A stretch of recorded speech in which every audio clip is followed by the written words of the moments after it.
Last year was a record-breaking year for cybersecurity, and not in a good way. More than 48,000 CVEs were published last year, and it's officially the highest amount of vulnerabilities discovered in a single year. And it seems that things are not going to get any easier going forward. In this video, let's take a deeper look at the statistics to figure out why is the number of vulnerabilities surging and what we can do about it. So vulnerabilities were up last year by 18%, and that means there were on average 130 new security flaws discovered every day of the year. What's even scarier is that in early 2025, roughly 28% of observed exploits were launched within 1 day of the vulnerabilities disclosure. That means that by the time developers issued a patch, the attackers were already actively exploiting and targeting systems. And needless to say, AI coding has made it even easier on both fronts. With vibe coding on the rise, this opens new systems up to unseen vulnerabilities because of weaker security measures put in place by the AI coding agents, and on the attacker side, it's never been easier and faster to scan a system for critical issues and to quickly generate a script that could actively exploit these newfound vulnerabilities. But when looking at the types of exploits, surprisingly enough, cross-site scripting and SQL injection are still one of the most popular attack vectors. So implementing a proper input sanitization on your apps or systems is one of the easiest things you can do to protect yourself. And if we're talking about specific web frameworks, WordPress still remains the highest source of newly discovered CVEs, with around 7,000 new vulnerabilities discovered on WordPress alone. So I would caution to stay away from WordPress, but if you do plan to use WordPress for your next projects, make sure you use as little plugins as possible, because the vast majority, 90% of WordPress related bugs, come from third-party plugins, and another 6% from themes, and only 4% come from the core WordPress software itself. So the WordPress core is relatively secure, but plugins are usually poorly maintained and some issues might get neglected. But this brings up a good point. Which languages and which frameworks are relatively secure? Well, the data shows that on average, memory-safe languages like Rust, Java, Go, C#,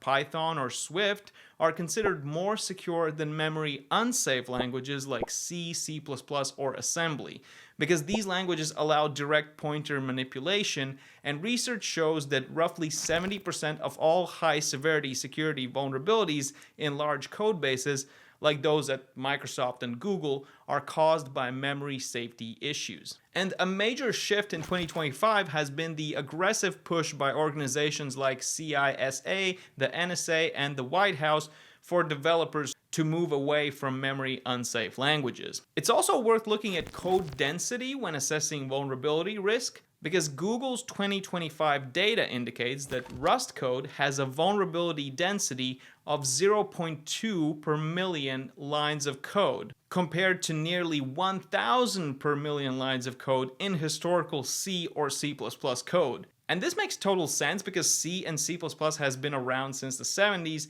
and they have a lot of historical code that still carries potential unpatched vulnerabilities. So if you were wondering whether to choose C or Rust for your next project, this fact alone might tip the scale much more in favor of Rust, just from a security standpoint alone. And if we look at operating systems, then by far the most vulnerable operating system is the Linux kernel. And this isn't really surprising because, as we know, the Linux kernel is ubiquitous. It's powering servers, Android, IoT devices, amongst other things, and it has been heavily scrutinized by researchers. So lots of bugs have been found and disclosed. Plus, any open source project is bound to garner more attention from potential attackers. So as we head into 2026, the question is, what can we do to better prepare ourselves and protect our systems from upcoming threats? Well, the reality is that we are no longer just fighting human hackers. We're entering an era of machine-to-machine warfare. So here are 3 pillars of security you should focus on this year.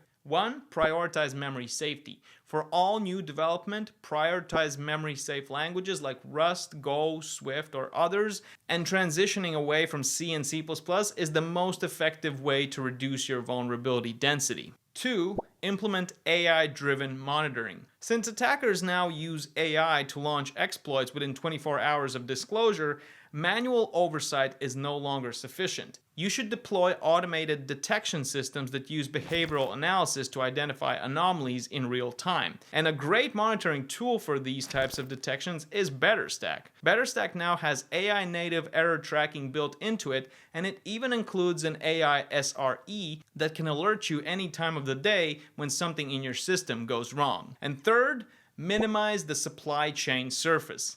This lesson applies to all modern development. Reduce dependencies. Most vulnerabilities stem from third-party plugins and libraries. This was especially noticeable with the vicious React to Shell exploit last year, on which James did an excellent deep dive, which you can watch right over here. And finally, the fourth thing you should do is subscribe to our channel to make sure you don't miss any updates on new critical vulnerabilities. We try our best here at the BetterStack channel to keep you up to date with the latest developments, and that includes addressing newly discovered vulnerabilities. So I hope you found this video useful, and if you did, then make sure to let us know by smashing that like button underneath the video. This has been Andres from BetterStack, and I will see you in the next videos.